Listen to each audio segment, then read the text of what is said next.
بسم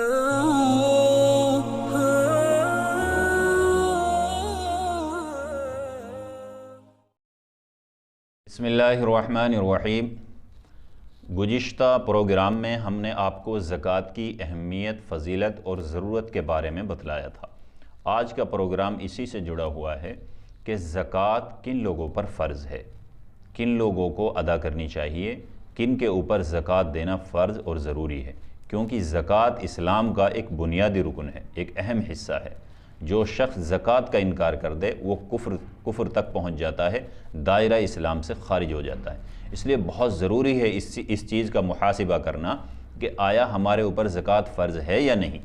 تو اس لیے میں آپ کو آسان طریقہ بتلا دیتا ہوں کہ سب سے پہلے آپ اپنا بینک اکاؤنٹ چیک کیجئے کہ آپ کے پاس نقد کتنے روپے ہیں، آپ کی پاکٹ میں، آپ کے گھر میں یا آپ کے بینک میں کتنے پیسے ہیں، ان کو آپ اکٹھا کریں گے زکوٰۃ کا نصاب کے لیے۔ دوسرا، آپ زیورات کو دیکھیے کہ آپ کے گھر میں سونا اور چاندی کے کتنے زیورات ہیں، ان کی رقم کو آپ نکالیے۔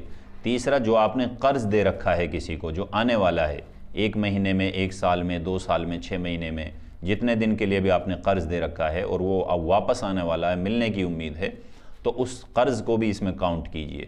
چوتھی بات یہ ہے کہ آپ جو مال تجارت ہے، جو بزنس کی نیت سے آپ نے مال خریدا ہے، اب وہ پراپرٹی بھی ہو سکتی ہے، کوئی سامان بھی ہو سکتا ہے، کوئی گاڑی بھی ہو سکتی ہے، تو اس کی قیمت کو بھی آپ نکالیے۔ ان 4 چیزوں کی قیمت کو آپ اکٹھا کیجئے اور پھر دیکھیے کہ نصاب کو پہنچتے ہیں یا نہیں۔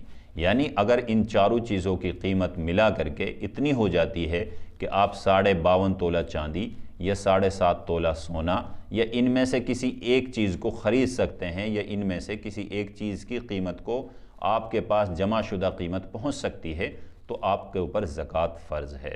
آپ شریعت کی نظر میں مالدار ہیں، آپ کو اپنے مال کا 2.5% اللہ کی راہ میں خرچ کرنا، غریبوں پر خرچ کرنا، اور مدارس کے جو طلباء ہیں، جو مدرسوں میں تعلیم حاصل کرتے ہیں، علم دین سیکھتے ہیں، قرآن و حدیث کو پڑھتے ہیں اور سناتے ہیں اور سیکھتے ہیں، ان کے اوپر خرچ کرنا یہ آپ کے اوپر لازم اور ضروری ہے، یہ آپ کو دینا پڑے گا۔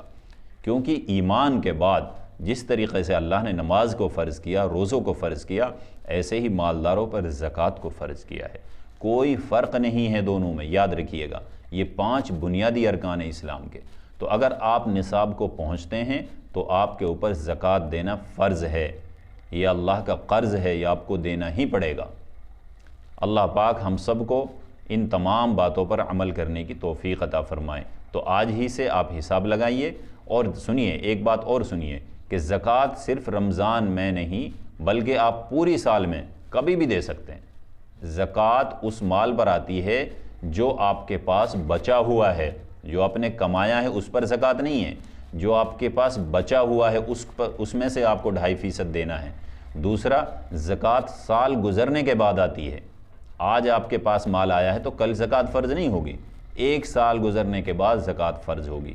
اس لیے آسان طریقہ علماء نے یہ بتلایا کہ پورے سال میں سے آپ کوئی 1 مہینہ یا کسی 1 مہینے کے شروع کے، درمیان کے یا آخر کے 10 دن چن لیجیے کہ مجھے پورے سال میں ان دنوں میں حساب کرنا ہے۔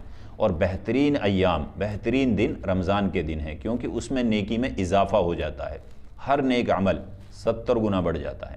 تو اس لیے میری رائے ہے آپ کے لیے کہ آپ رمضان کا مہینہ چنیں، کہ رمضان کے مہینے میں آپ ہر سال حساب لگائیں، پھر جو مال کل آیا ہے اس کو بھی آپ اس کے ساتھ کاؤنٹ کر لیں، کیونکہ آپ روز کے مال کا روز حساب نہیں لگا سکتے، پورے سال حساب میں ہی لگے رہیں گے آپ، کیونکہ اس مہینہ کتنا مال ہے، اگلے مہینہ اور بڑھ سکتا ہے، اس سے اگلے مہینہ اور کم ہو سکتا ہے، تو یہ اوپر نیچے جاتا رہے گا۔ اس لیے آسان طریقہ ہے کہ سال کے کسی 1 مہینے میں آپ کاؤنٹ کریں کہ آج میرا سال پورا ہو چکا ہے، اب اس وقت میرے پاس کتنا مال ہے، میں اس سب کی زکوٰۃ ادا کروں گا۔